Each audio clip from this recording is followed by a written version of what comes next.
I am an avatar, created in the likeness of Florence Nightingale. Despite the passage of time, the human experience of suffering and pain endures, yet so does the unwavering hope for healing and better health.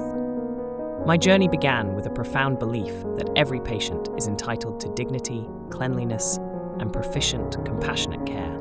During the Crimean War, I dedicated myself to transforming hospital conditions, curbing infections through improved hygiene, and employing meticulous record-keeping to highlight what truly aided patient recovery. My renowned polar area diagram, often called the Nightingale Rose Diagram, visually depicted the preventable causes of soldier mortality. I held firm values of empathy, discipline, and moral duty, viewing each patient holistically, not merely as a case number. I believed nursing's role extended beyond treating illness to fostering an environment of healing for body and spirit.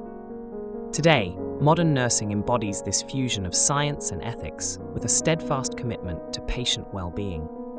As students, you must root every action in compassion and integrity, and embrace nursing as a lifelong learning journey. Advocate for your patients, and be the beacon of hope and change in the healthcare environment.